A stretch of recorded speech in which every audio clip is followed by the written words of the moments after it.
Good morning. You're on. Good morning. How's everybody this morning? Great. Great. What are we talking about today? Buyer brokerage agreement. Buyer presentation. The buyer process, right? Yeah. We started the buyer process last time, and we got through quite a bit of it. And today, what we're supposed to be talking about is the buyer presentation. Now, if you remember correctly, when we did the listing presentation, it took us several sessions to get through that, right? Now, here's one of the issues in our industry. All of the effort in trying to get presentations and formats and all that stuff together is focused on sellers and listings.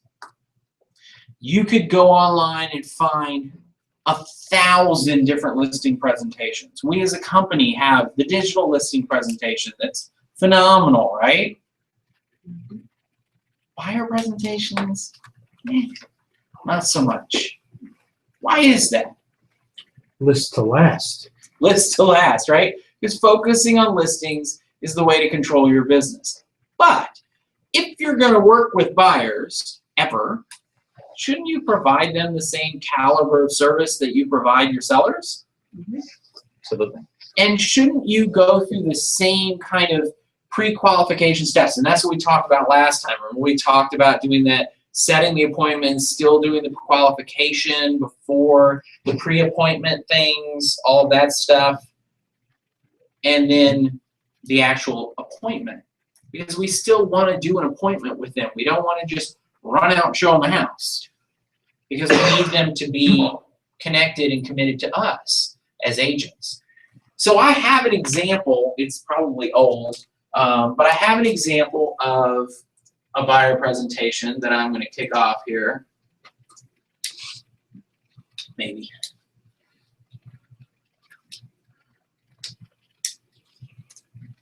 All right, so this is from 2004. Just so you can't read the fine print. This is copyright 2004. Now, there are newer versions of these on the, wow, sunshine came out. There are newer versions of these on CV Works and eSource as well. But I was just going to use this one to kind of just give a general. Because the reason that I started using this is why? Do you know?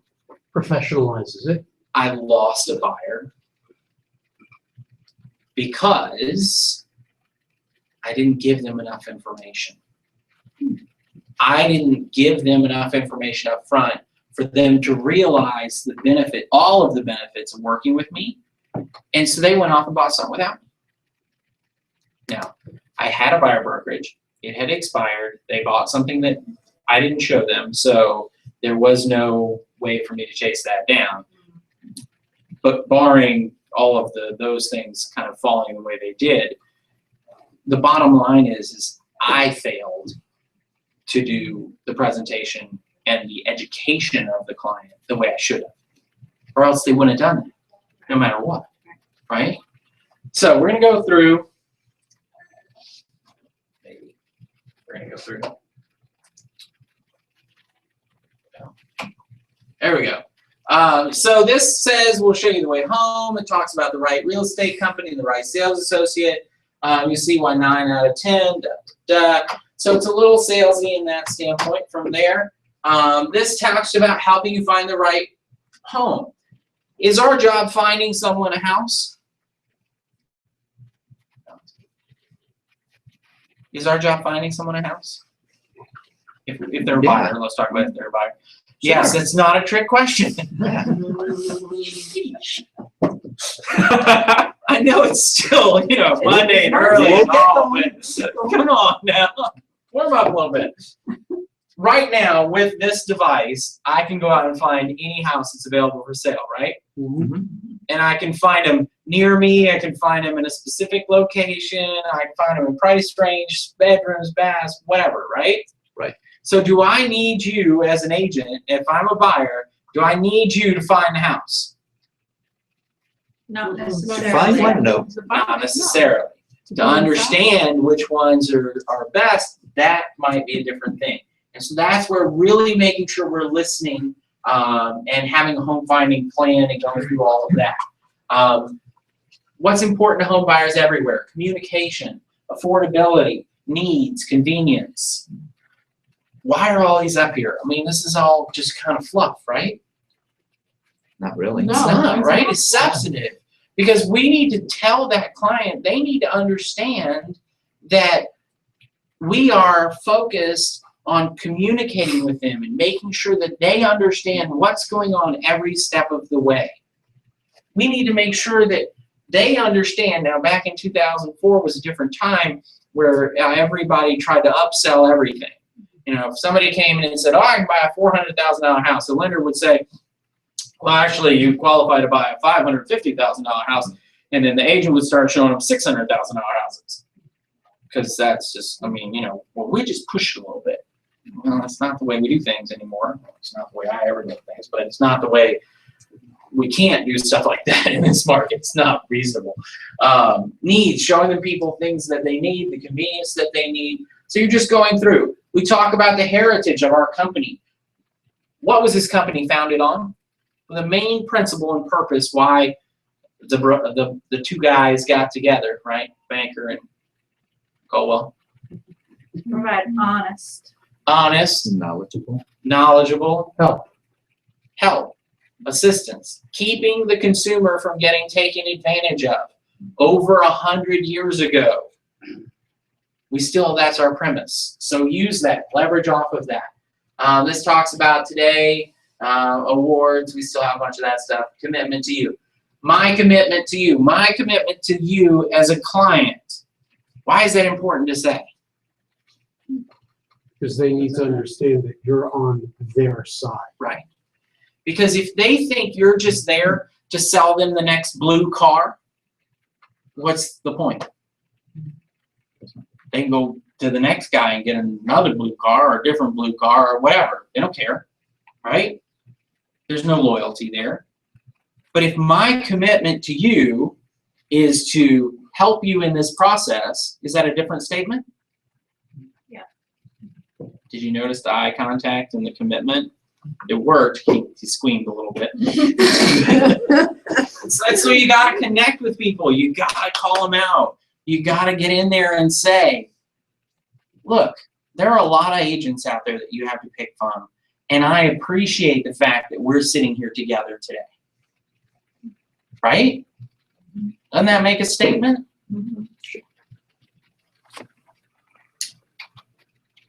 Representing their best interest. This is an explanation of agency. Remember I talk about always handing out the ABCs of agency out of the GAR forms? Because you want to make sure that that client understands. The client that I lost, that caused me to really get into this, was someone that went out and bought new construction. Because they went to new construction and the agent on site said, oh, we can get you a better deal if you don't have an agent. Now that's an unscrupulous agent, but it does happen.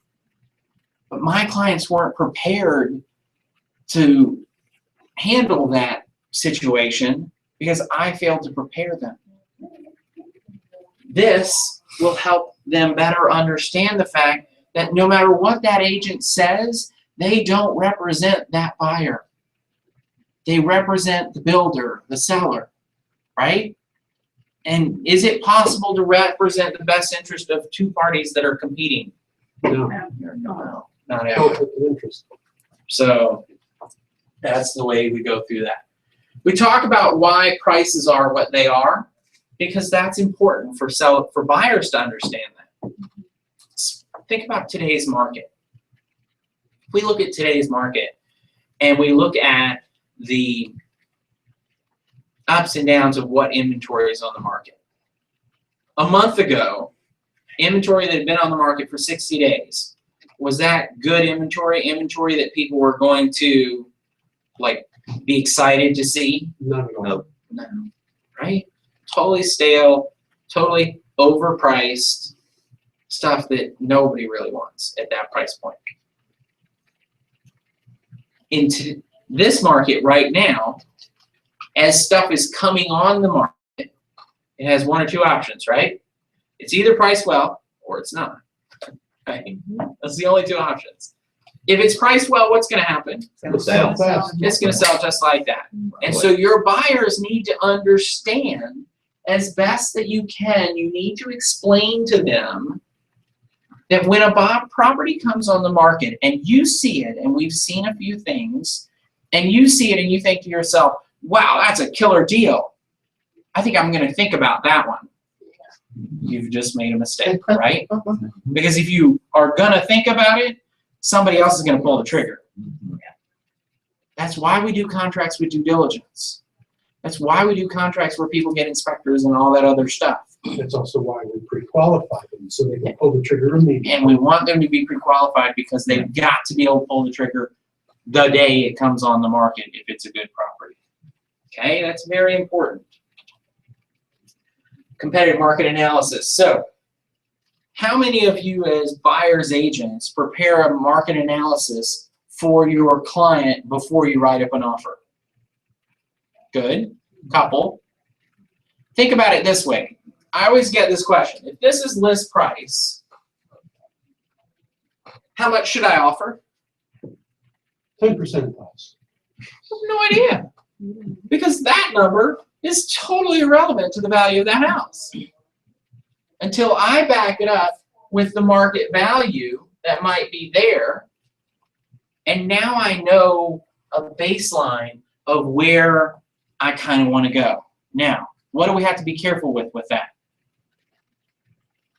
How many of you do a market analysis and it is dead on perfect every time?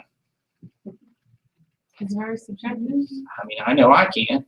I make a market analysis, say whatever I want it to say. But if I try to be, non-influential on it and be just functional, then I can get a relatively good range or area of where I need to be. And so now instead of a baseline, maybe we've got a range that we need to be in. But then again, what's the definition of the value of the home? It's in this one of the paperwork. Ready, willing, and able buyers willing to buy right now. So ready, willing, and able buyers willing to buy right up here. And this is where our thing comes in. That's the real value of the house, right? Now what's the flaw with that? There's one other person that has to agree with the value. The lender, right? And the lender's going to get an appraiser to come look, and they're more than likely going to come in more down in the range that we looked, as opposed to up here. And the problem is the psychology. It's like going to an auction. People get all excited and they bid the price up. It's irrational exuberance. And it happens. And when we're on the list side, we really love that experience in that environment. When you're on the buy side, being in multiple offers is not pleasant, is it? And you're going to lose sometimes. And it's just the way it is. And sometimes you should lose. Okay? Because sometimes the list price is there, the market value is down here, and because everybody got so excited, we're actually up here. That's just crazy town right there. Now, generally that doesn't happen if this is, but if you did a list price down here, and this was market value, I can almost guarantee you that you're going to be up there somewhere. Okay? Because people are going to jump all over it and get emotionally excited about it. All right. Multiple listing service. We're going to talk to them. We've got to explain to them all of the stuff that we take for granted. Well, I was in the FMLS the other day, and the Georgia MLS was this and this and this and this. And what? Right? You can't just talk to them like they know your job, because your job is to understand all of that. So you need to provide them with listings out of the multiple listing service. You need to explain to them the whole online marketing information environment, right? So you've got to go through that. Personally, I like to talk about being able to visit properties virtually, coming into a room like this with a big screen and sit down and just go through them and say, well, what do you think about this one? And really get to know kind of their reactions to properties before we drive all over, east and west to show them stuff.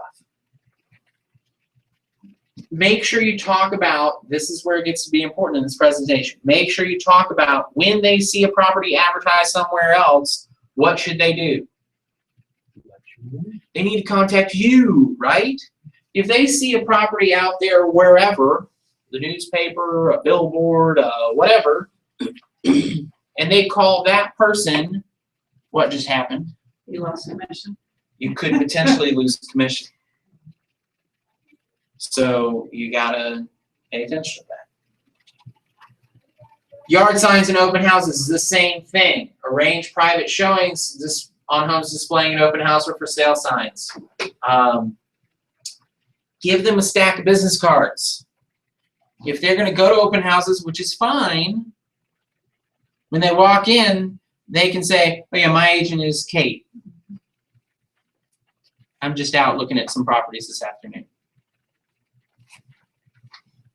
New construction. This is my paragraph that I custom made and put in after I got bit by somebody buying new construction.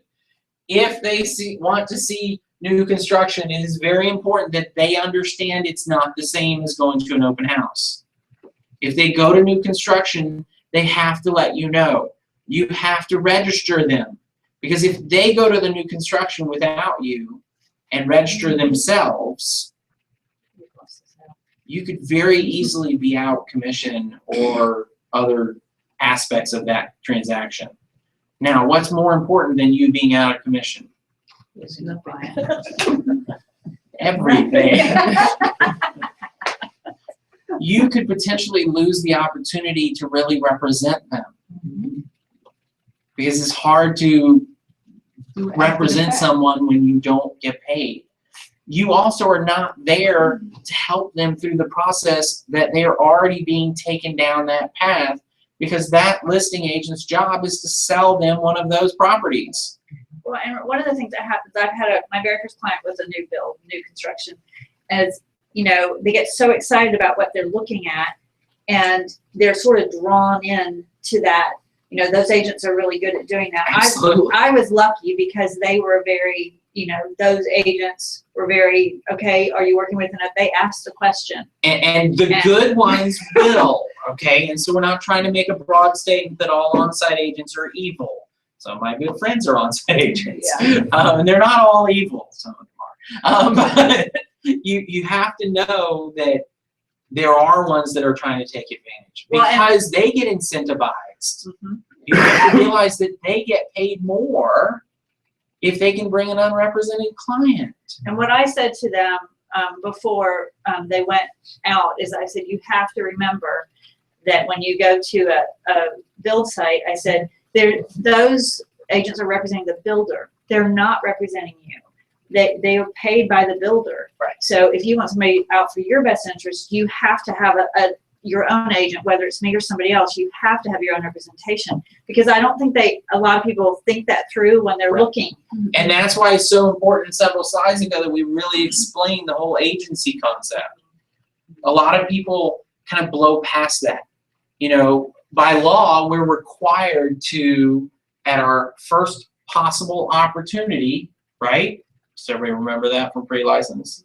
First possible opportunity, we're supposed to explain the different options available to them for agency relationships. That's why it's so important. If you use that ABCs of agency, it's got it all right there. They can come back and maybe read that later and say, oh, yeah, so when Keisha was telling me that this is the way it's going to be, this is backing that up. Okay? So it's important that you do that. I went so far as to say in here that beware that many builders will try to convince you that they'll give you a better deal if you don't have an agent, and that's just not true. Period. But if you don't say that to someone, yeah, I didn't realize it, but it does need to be said. It has to be said. Would go new construction, but she did. It just so happened it didn't invite me, but it could have. have. Right. And that's the thing is, so that's why you've got to be careful. And in the essence of fair housing, say it to everyone. Whether you think they're going to go new housing or not, they might, right? And so you've got to be prepared. You've got to be ready to be able to really kind of share that with them. Homes that meet their criteria, this is how we talk about kind of the process. We talk about once we identify some properties that meet their criteria that they want to go see, we'll set up times for them and for the properties that work for everybody to go out and see them. We'll go tour the properties and we'll go through that process, okay? This is another one important. As your buyer's agent, I'll share my evaluation of the home we see, including factors that may affect their value. You'll notice that it doesn't say, I'll share whether I like the property or not. Because when you're showing property, if you walk in and you go, yeah, and behind you the client's going, you just screwed up, right? Because now the client's thinking, uh-oh, I missed something. No, I just really don't like this style of property, but you do. I'm not buying it, so my opinion doesn't matter, right? Now, if there are factors like all the bedrooms are in the basement, well, you know, that might impact resale. You know, hopefully we get a good deal by, because when you go to sell again, realize that it is going to have an impact on the resale. Does it have a certificate of occupancy? It doesn't have a certificate of occupancy. You know, I mean, little things like that. You know, there's all kinds of factors that play into things, you know, and we know from an, you know, what type of property are they looking for, those factors, not those factors that are going to impact. We can't go so far as to think, okay, well, this is this person, and so because of that, they should live in this neighborhood, right? Because that's fair housing violation.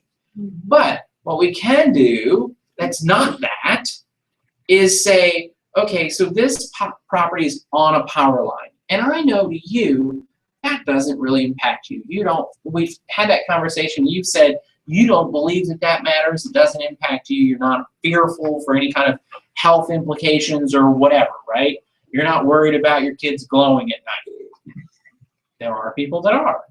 And so what you have to know is that as I show you a house that's on a power line, I'm going to say, remember that because this is on a major power line, it's going to reduce the size of your potential buyer pool when you go to sell. Because it's going to, that's a fact. And whatever, all the different things, you know, busy roads, houses below the street, above the street, I mean, you know, just whatever. All the different stuff that we run into. I think this is another thing that's important to tell people in the presentation. Describing your candid impressions of each property will help me fine-tune the search process. You have to continue to get them to understand that you're on the same team with them. I have been in situations and talked to agents that have been in situations where they're showing property only to find out later, like weeks later, that everything they've been showing their clients, the clients didn't like it all. But they never really said that because they didn't want to hurt the agent's feelings. So you need to make sure that the client understands that you're not going to hurt my feelings, all right? One, it's not my listing, so I really don't care. Two, our point is to understand, I need to understand what you want. And if you want a kitchen on the 4th floor with an open balcony, you got to tell me. Because there's no way for me to know otherwise. And so you got to get people. And in the presentations where you start to plant those seeds of, let's have an open and honest communication relationship, okay? Because it's going to help the process go smoother. Full written disclosures, we talk about the disclosures and what those all mean. Is the disclosure an end-all, be-all, last comment on the property? Hardly not. Of course not. It is the seller's best representation of the knowledge they have about the property, which is often limited. So we need to know that. We're going to talk about the process of preparing the offer and how that works. We're going to talk about negotiating the process. We're going to talk about accepting it legally, going to a legally binding contract. We're going to talk about title insurance because we want to plant the seed. This is title insurance. Why would we want to plant the seed about title insurance? To start them to understand it or start to think about it. Do we sell title insurance? Mm-hmm. Do we make any money if people sell title insurance? No, we don't actually, no. Regency title. Regency Title we have a relationship when we use them as a closing arm, but whether they sell title insurance or not doesn't impact us necessarily. And even if it did, this is not why we would talk about it, right? The reason we talk about it is because title insurance is designed to protect It's loss in the future. loss in the future for the buyer, right? That's our client. We want, if the client calls us up and says, oh my God, the beautiful terrace, whatever in the backyard, the neighbor just bought their house and just found out that property, that's on their property. And they want us to tear it out. Well, did you get title insurance? Because there's a situation where title insurance might help us. So it's things like that. Appraisals, we talk about the appraisal. This is especially important when we're dealing with people that are not getting financing, right? Because if they're getting a loan, there's going to be an appraisal, okay? But if they're not getting a loan, we still need to talk about the value of an appraisal and why they would want to or not want to get an appraisal, right? Walk through prior to closing, we're going to talk about that process. When do we walk through the property before closing? Immediately prior. On the way to closing, if we can, we want to walk through that property. Why? Make sure that everything is the way it's supposed to be. Right, because if we went through the property yesterday and the closing is today, there was a rainstorm last night. If we were to walk through that property this morning on the way to the closing, we might find out that the tree that fell and punctured the roof and flooded the whole house, as opposed to not finding that out until after it's closed, which is better. Neither is good, but before is better, right? Because we want to know, right? We're going to monitor the entire process. We're going to talk about satisfactory completion of everything. Talk about home warranty. This is where we're going to plant this seed again. Why should a buyer have a home warranty?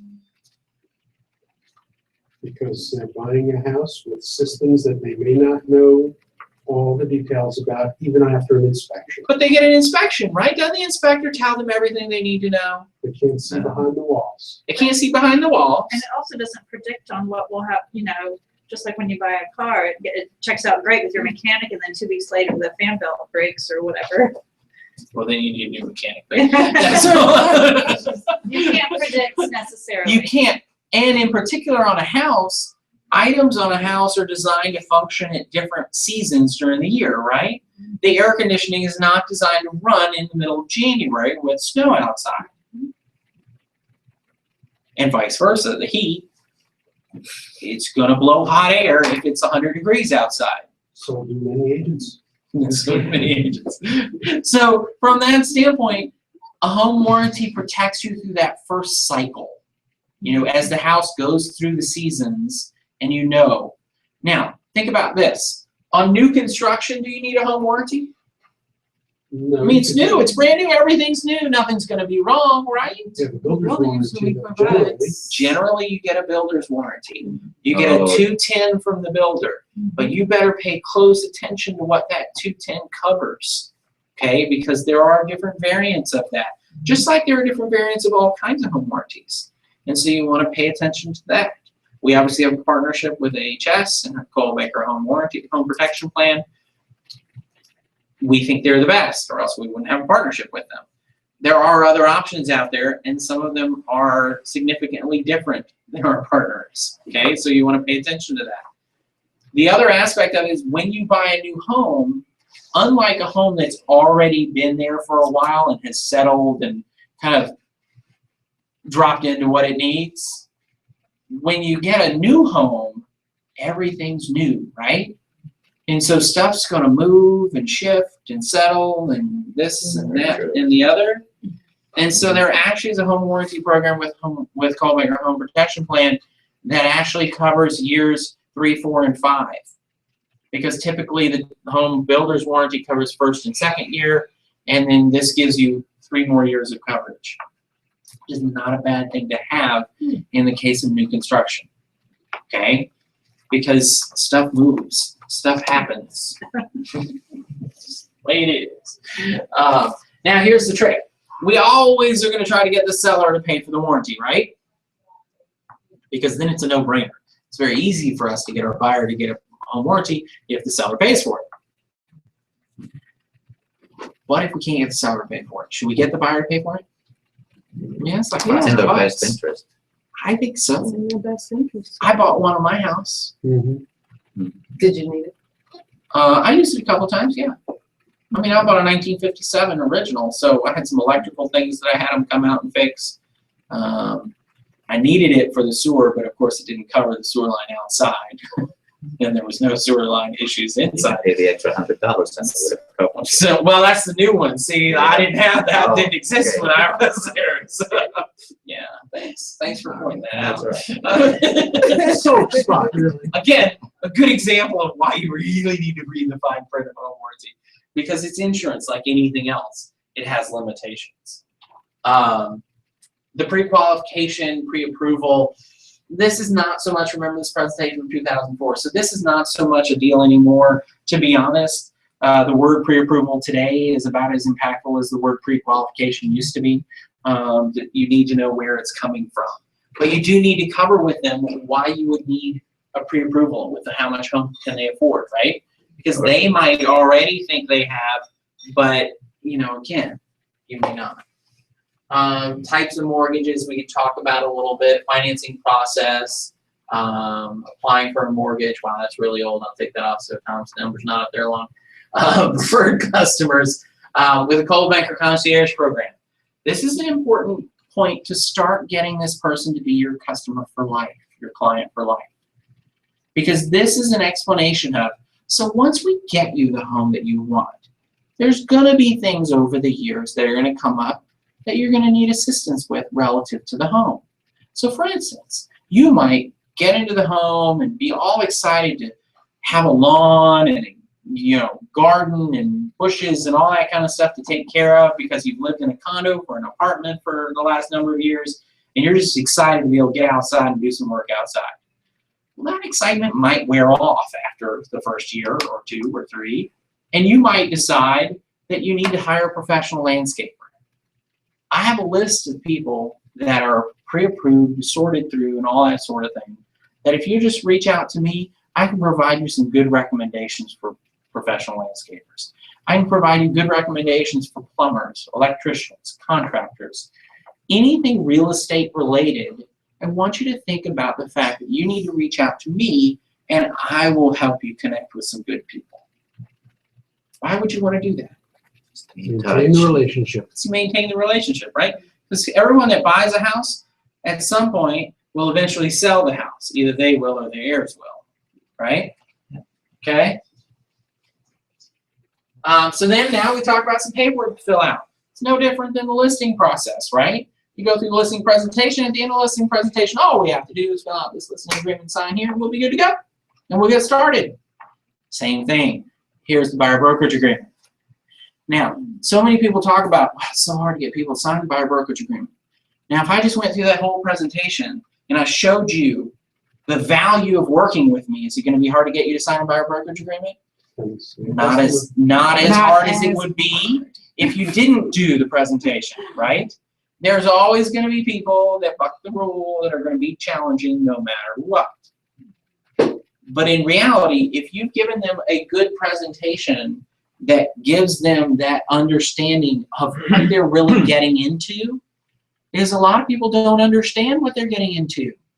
They think, oh, I find the house, I pay for the house, I'm good to go. Yeah, it's a little more complicated than that. So that's the purpose and the reason why we try to do this whole presentation, is to get them to the paperwork. Because once they sign the paperwork, then we're good to go. Okay? Questions about that?